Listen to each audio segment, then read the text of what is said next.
সেদিন যদি আমি ওই ঘড়িটার দিকে একবারও না তাকাতাম, তাহলে হয়তো অন্যের মতন আমার জীবনটাও আজকে স্বাভাবিক হতো। ঘটনাটা একেবারে অন্যরকম। যেরকম ঘটনা তোমরা শুনেছ কি না আমি জানি না। এই ঘটনার পরে আমার রাস্তা থেকে কোনো জিনিস কুড়িয়ে হাতে নিতেও প্রচণ্ড ভয় করে। তোমরা বিশ্বাস করবে কি না আমি জানি না, কিন্তু ঘটনাটা আমার জীবনের সাথে জড়িত। তোমাদের বিশ্বাস করা বা না করা একান্তই তোমাদের ব্যাপার, কিন্তু আমি তোমাদেরকে বলছি। ঘটনাটা 4 বছর আগের। তখন আমি একটা প্রাইভেট কোম্পানিতে কাজ করতাম। ঘটনাটা ঘটার সময় আমাদের সংসারের খুব মানে দোটানা চলছিল। সংসার চলা খুব মুশকিল ছিল। যতই কাজটা কষ্টের হোক না কেন, আমাকে সেই চাকরিটা চালিয়ে যেতে হতো। আমার ডিউটি ছিল সকাল 9টা থেকে রাত্রি 10:30 11টা, আর আমাকে কাজ শেষ করে ওইরকমই 10:30 11টায় ফিরতে হতো। রীতিমতো সেই দিনও আমি 10:30 11টার দিকে বাড়ির দিকে ফিরছি। সেদিন আমার প্রচণ্ড বৃষ্টি হয়েছিল দুপুরের দিকে। তো আকাশে প্রচণ্ড পরিমাণে ভেজা গন্ধ, মাটির গন্ধ যেগুলো থাকে সেরকম মিশেছিল। এমনিতে দেরি হয়ে গেছে, তো আমি ভাবলাম কি এক কাজ করি, শর্টকাট রাস্তা ধরি। যে শর্টকাট রাস্তা দিয়ে যদিও লোকজন খুব কম যায়, কিন্তু আমি একটু তাড়াতাড়ি যেতে পারবো। তো আমি ভাবলাম দেরি না করে ওদিক দিয়ে রওনা দিই। রীতিমতো আমি রওনাও দিলাম। যাই হোক, আমি আর অত কিছু ভাবিনি, সেই রাস্তা দিয়ে রওনা দিলাম। লোকজন খুব সমাগম কম, লোকজন ওদিক দিয়ে যাতায়াত খুব কম করে। আমি কিছুটা যাওয়ার পরেই আমি দেখতে পাচ্ছি একটা রাস্তার ধারে একটা ঝোপঝাড়ের মধ্যে চকচক করছে এমন একটা জিনিস। আমি প্রথমে ভাবলাম যে চকচক করছে কী জিনিস এটা। ভাবলাম যে কাঁচ, হয়তো কাঁচের টুকরো হবে। তো সেই কাঁচের টুকরো দেখতে গিয়েই আমি দেখলাম যে সেটা একটা অপূর্ব সুন্দর ঘড়ি। আর ঘড়িটা না অনেক পুরনো। ঘড়িটা আমি হাতে তুলে নিলাম। তো হাতে তুলে নিয়ে আমি ঘড়িটাকে দেখছি। বাবা, এত পুরনো ঘড়ি আবার এখনও চলছে। আর সে ঘড়িটা না এমন টকটক করে একটা আওয়াজ হচ্ছে। সে আওয়াজটা, ঘড়িটা স্বাভাবিক মনে হচ্ছে, কিন্তু ঘড়িটার যে আওয়াজটা প্রচণ্ড অস্বাভাবিক। মানে এমন আওয়াজ আমি কখনো দেখিনি। তো সেই ঘড়িটা তোলার পরেই আমার একটা অস্বস্তি ফিল হতে লাগলো। আমি ভাবলাম যাক, ভালোই হয়েছে, একটা দারুণ ঘড়ি পেয়েছি। কিন্তু মনের মধ্যে না একটা অদ্ভুত অস্বস্তি, আমি বলে বোঝাতে পারবো না। আমি যাই হোক ভাবলাম যে এক কাজ করি, আর বাড়িতে ফিরে যাই। তো আমি সেই মতন কী করলাম, বাড়ির দিকে রওনা দিলাম। এবার বাড়ির দিকে রওনা দিচ্ছি, আমি হাঁটছি মনে করো। তো আমি যখনই হাঁটছি, মানে আমি যেভাবে পা ফেলছি, আমি পরক্ষণেই শুনতে পাচ্ছি যে আমার ঠিক পা পড়ার সাথে সাথে আরেকটা পায়ের শব্দ হচ্ছে। প্রথমে আমি ভাবলাম হয়তো প্রতিধ্বনি, ঠিক আছে। তারপরে বিষয়টা আমি মানে বুঝতে পারলাম যে এটা প্রতিধ্বনির ব্যাপার না, নিশ্চয়ই কিছু একটা ব্যাপার আছে। মনে হচ্ছে যে আমার পেছনে না একটা ছায়া আমার পেছনে পেছনে আসছে। তো আমি রীতিমতন পেছনে দুবার তাকালাম, কাউকে দেখতে পেলাম না। এবার সেই ঘড়ির আওয়াজটা না আরও অস্বাভাবিক হতে লাগলো। ঘড়িটা কিন্তু আমি রীতিমধ্যে পকেটে ঢুকিয়ে ফেলেছিলাম। তো ঘড়ির আওয়াজটা এবার এমন জোরে হতে লাগলো না, মনে হচ্ছে যে আমি আওয়াজটা আমার পকেট থেকে না, আমার মানে মাথার ভেতর থেকে আসছে। তো যাই হোক, আমি আর ওটা অতটা ভাবিনি, আমি ওইভাবে রওনা দিলাম। আমি তারপরে যত হাঁটছি তত আমার মনে হচ্ছে যে আমার পেছনে পেছনে কেউ আসছে। আমি তাও অনেক জোরে, মানে যত দ্রুত সম্ভব আমি হাঁটতে শুরু করলাম। সেদিন বাড়ি ফিরে আমি আর কাউকে কিচ্ছু বলিনি। আমার বাবা মার খাওয়ার সময়, আমি বাবা মায়ের সাথেই থাকি জেনারেলি। তো খাওয়ার সময় মা আমাকে জিজ্ঞেস করলো যে বাবা, তোর মুখটা এরকম ফ্যাকাশে সাদা লাগছে কেন? আমি মাকে না কিছু বলিনি। আমার ভেতরে একটা না চাপা অস্বস্তি কাজ করছিল। যাই হোক, আমি খাওয়া দাওয়া করে ঘরে ঘুমোতে গেলাম। তো ঘুমোতে গিয়ে জামা পাল্টানোর সময় ঘড়িটার দিকে চোখ পড়ল। তো চোখ পড়তেই দেখি ঘড়িটার যে ডায়ালারটা আছে, সেই ডায়ালারের মধ্যে ইংলিশে খুব অস্পষ্টভাবে লেখা। তার মধ্যে একটা জিনিসই বোঝা যাচ্ছিল, সেটা হচ্ছে টাইম বলে একটা ওয়ার্ড। সেই টাইম ওয়ার্ডটা বোঝা যাচ্ছিল। তো রাতে ঘুমোতে যাওয়ার আগে আমি ঘড়িটা কী করলাম, টেবিলের মধ্যে রেখে দিলাম। টেবিলের মধ্যে রেখে দিয়ে ঘুমোতে গেলাম। ঘুমোতে যাওয়ার পরে আমার মানে একটা শব্দে ঘুম ভাঙলো। শব্দটা কি জানো? ঘড়ির কাঁটার যে টিকটিক শব্দ হয় না, শব্দটা এত জোরে হচ্ছিল যে সেই শব্দে আমার ঘুমটা ভেঙে গেছে। তো আমি প্রথমে ভাবলাম হয়তো যে দাওয়াল ঘড়ির আওয়াজে আমার ঘুমটা ভাঙছে। আমি রীতিমতো কী করলাম যে ঠিক আছে, উঠে দেখি তো কী হচ্ছে ব্যাপারটা। আমি খুব অস্বস্তি অনুভব করছি, মানে সেই অস্বস্তি অনুভবটা তখন যে শুরু হয়েছে তখন থেকে আমার চলছেই। তো আমি ঘড়িটা একটু ভালো করে দেখলাম, মানে টেবিলের উপর রেখে আশেপাশে দেখলাম। প্রথমে আমি ভাবলাম দাওয়াল ঘড়ির শব্দ। কয়েক সেকেন্ড পর বুঝলাম যে না, এটা অন্যরকম শব্দ, কোনো ধাতব জিনিসের শব্দ। তো আমি কি করলাম, শব্দটা না মনে হচ্ছে যে চারিদিক থেকে আসছে, মানে ঘরের চারিদিক থেকে আসছে। তো আমি কি করবো বুঝে পারছিলাম না। আর ঘরটা অস্বাভাবিকভাবে ঠান্ডা হয়ে গিয়েছিল। পর্দা মানে জানলা বন্ধ, কিন্তু পর্দাটা যেটা আছে না, সে পর্দাটা নড়ছে। যে কী করে হতে পারে, কোনো হাওয়া নেই, বাতাস নেই, ঘর ঠান্ডা, পর্দা নড়ছে। আমি তাও অতটা মাথা ঘামালাম না। আমি ধীরে ধীরে টেবিলের দিকে তাকালাম। এবার যেটা দেখলাম সেটা তোমরা বিশ্বাস করবে না। আমার বুকের ভেতরটা না এটা দেখে ধরফর করতে লাগলো। আমি দেখলাম ঘড়িটা টেবিলে নেই। ঘড়িটা কোথায় আছে জানো? ঘড়িটা আছে টেবিলের নিচে পড়ে। কিন্তু আমি স্পষ্ট জানি যে আমি ঘড়িটা রেখেছিলাম টেবিলের মধ্যে। কিন্তু সব থেকে যেটা দেখে আমার শরীরটা ঠান্ডা হয়ে যায় সেটা হচ্ছে ঘড়ির কাঁটা। আরে কয়েক ঘন্টা আগে আমি দেখলাম 11:27 বাজে, ঘড়িটা আমি হাতে তুলে দেখছি যে 2:27 বাজে। আরে ভাই, এটা কী করে হতে পারে? আমার মাথার ভেতর না একটা কী বলবো যন্ত্রণা শুরু হলো যাকে বলে। এরপরে আমি কোনো মতে নিজেকে বুঝিয়ে নিয়ে বিছানায় গেলাম। কিন্তু এবার শব্দটা জানলার পাশ থেকে শুরু হলো। মনে হচ্ছে যে জানলার ঠিক পাশে, মানে টক টক করে যে আওয়াজটা, ঘড়ির যে টিকটিক আওয়াজ, সেই টিকটিক আওয়াজটা এত জোরে হচ্ছে যে মানে আমার কানের মধ্যে ঢুকে যাবে আওয়াজটা। মনে হচ্ছে কান থেকে রক্ত বেরিয়ে যাবে, এরকম একটা আওয়াজ হচ্ছে। আমি না এবার কি করলাম, ভালো করে লক্ষ্য করলাম যে জানলার ওখানে কিসের জন্য আওয়াজটা হচ্ছে। আমি সেখানে গেলাম, গিয়ে যেটা দেখলাম বিশ্বাস করবে না, আমার শরীরে কাঁটা দিয়ে উঠল। আমি স্পষ্ট দেখতে পেলাম একটা ছায়া দাঁড়িয়ে আছে সেই ঠিক জানলার পাশে। আমি লিটারালি এত ভয় পেয়েছিলাম যে বলার কথা না। আমি চিৎকার করতে গিয়েও পারলাম না। আমার গলা দিয়ে না কোনো শব্দ বেরোচ্ছিল না, মানে হ্যাঁ হ্যাঁ এরকম ফ্যাস ফ্যাসানি আওয়াজ বেরোচ্ছে। মানে ছায়াটা ধীরে ধীরে মানে আমার কাছে এসে, কি বলবো আমি বোঝাতে পারছি না, আঙ্গুলের মতন, মানে আমরা শক্তিমান যেরকম দেখতাম আগে, শক্তিমান আঙ্গুল এরকম করে ঘুরে বেড়াতো যেরকম, সেরকমভাবে ঘুরছে আর টিক টিক করে শব্দ হচ্ছে। আমি লিটারালি বলছি, আমি জীবনে এত ভয় পাইনি যতটা ভয় আমি পেয়েছিলাম। আমি কি করবো বুঝে উঠতে পারছিলাম না। আমি মানে আমার পুরো মাথাটা ব্ল্যাঙ্ক হয়ে গিয়েছিল। আমার মনে হচ্ছিল আমার পুরো পৃথিবী যেন সেই সময় থেমে গেছে।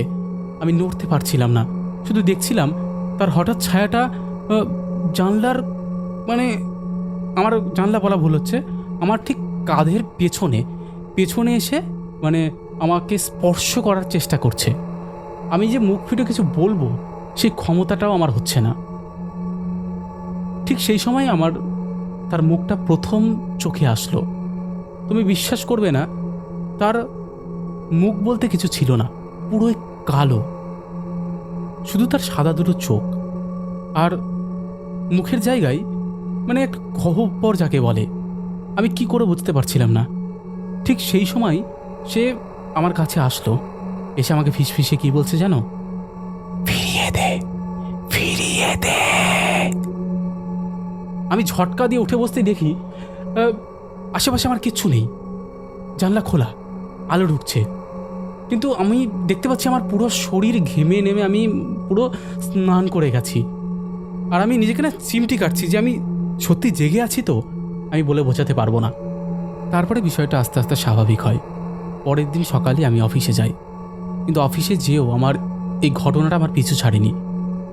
কাজ করতে করতে হঠাৎ যে আমার কাজের ডেস্ক থাকে সেটা অন্ধকার হয়ে গেল।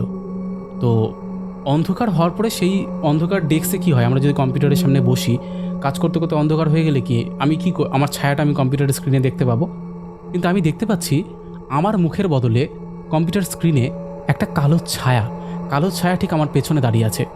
আমি সেই ছায়াটা দেখে না মানে চিৎকার করে চেয়ার থেকে লাফ দিয়ে উঠে বসেছি। এবার লাফ দিয়ে উঠে বসে পড়েও গেছি আমি নিচে। অফিসের লোকজন ভাবছে যে আমি হয়তো অসুস্থ হয়ে পড়লাম। আমাকে কোনো রকমে ধরে পাকলে আমাকে বাড়িতে দিয়ে আসা হলো। আমি এরপরে কি ঠিক করলাম জানো? আমি ঠিক করলাম যে না, অনেক হয়েছে, এবার আমাকে ঘড়িটা যেখান থেকে এনেছি সেখানে ফেরত দিয়ে আসতে হবে। আমি আর দেরি করিনি, ঘড়িটা নিয়ে ঠিক যেখানে পেয়েছিলাম সেখানে রওনা দিলাম। রওনা দিয়ে আমি ঠিক সেই জায়গায় পৌঁছালাম। সেই জায়গাটা না আগের দিনের তুলনায় সেদিন আরও ভয়ঙ্কর লাগছিল। কোনো লোক নেই, কোনো লোকজন নেই, না ঝিঝি পোকার আওয়াজ, না কুকুরের আওয়াজ, মানে অদ্ভুত রকম একটা পরিবেশ কাজ করছিল। এবার আমি পকেটে হাত দিয়ে ঘড়িটাকে বার করেছি, ঘড়িটাকে দেখছি যে এবার ঘড়িটাকে আমি ওখানে রাখবো। আমার এমন ভেতর থেকে অনুভূতি হচ্ছে যে ঘড়িটা আমি সেখানে রাখতে পারছি না। আমার লিটারেলি মনে হচ্ছে যে আমার ঠিক পেছনে কেউ একটা দাঁড়িয়ে আছে ভয়ঙ্করভাবে। মানে আমি বুঝতে পারছি যে ঠিক আমার পাশে তার নিঃশ্বাস, যেটা না আমার এই কাঁধ দিয়ে মনে হচ্ছে নেমে যাচ্ছে। তো আমি ভাবলাম যে না, যেভাবেই হোক এটা আমাকে করতে হবে।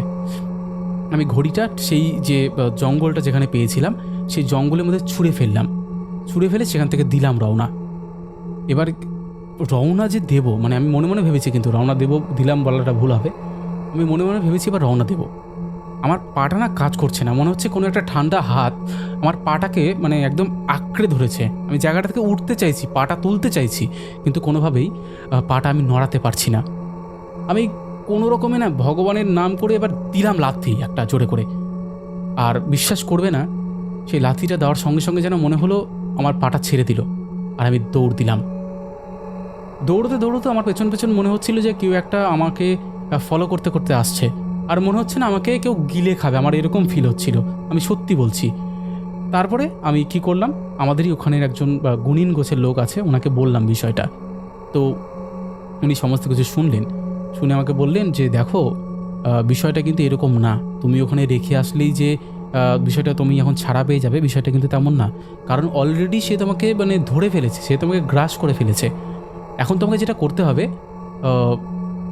তোমাকে ওই ঘড়িটাকে আবার ওখান থেকে আনতে হবে। কিন্তু একটা বিষয় আমি এখানে তোমাদেরকে বলিনি, ঘড়িটা আনতে হবে উনি বলেছিলেন, ঠিক আছে, ঘড়িটা আনতে হবে বলে আমি বাড়িতে চলে আসি ওনার কাছে সমস্ত কিছু শুনে। সেদিন রাতে আমার সঙ্গে এমন একটা ঘটনা ঘটে না, তোমরা শুনলে মানে কাঁপবে, কেন মানুষ এত ভয় পাবে না। আমি রাত্রিবেলা ঘুমোচ্ছি, হঠাৎ করে আমি সেই টিকটিক আওয়াজটা শুনতে পাচ্ছি। এবার এই টিকটিক আওয়াজটা শুনে না আমি বিছানা থেকে চমকে উঠেছি যে কী হলো, টিকটিক আওয়াজটা কোথা থেকে আসছে। এবার কি হয়েছিল জানো? এবার যেটা হয়েছিল তোমরা শুনলে অবাক হয়ে যাবে। আমি দেখতে পাচ্ছি ঘড়িটা যেখানে আমি ফেলে রেখে এসেছিলাম সেই ঘড়িটা আমার টেবিলের উপর রাখা। বিশ্বাস করবে না, সেটা দেখার পর আমার পায়ের তলা থেকে মাটি সরে গিয়েছিল। আমি বুঝতে পেরেছিলাম যে এই ঘড়ি আমার পিছু ছাড়বে না।